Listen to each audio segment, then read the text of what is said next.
Бір жесір кемпірдің жалғыз баласы болады. Ол құс салып ит жүгірткен саятшы екен.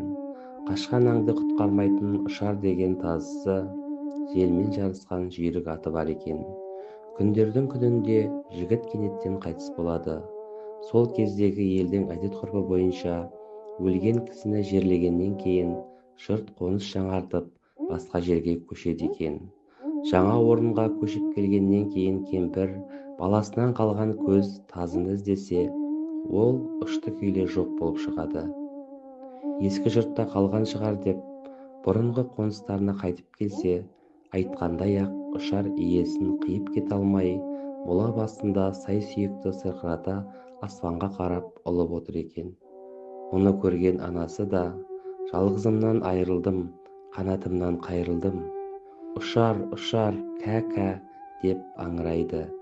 Иен далада жалғызының артында қалған ана мен иесінен айырылған тазы қос мұңлы қосылып күңіренеді. Қорқыттың осы оқиғаға байланысты тебіреніп шығарған күйі "Ұшардың ұлуы" деп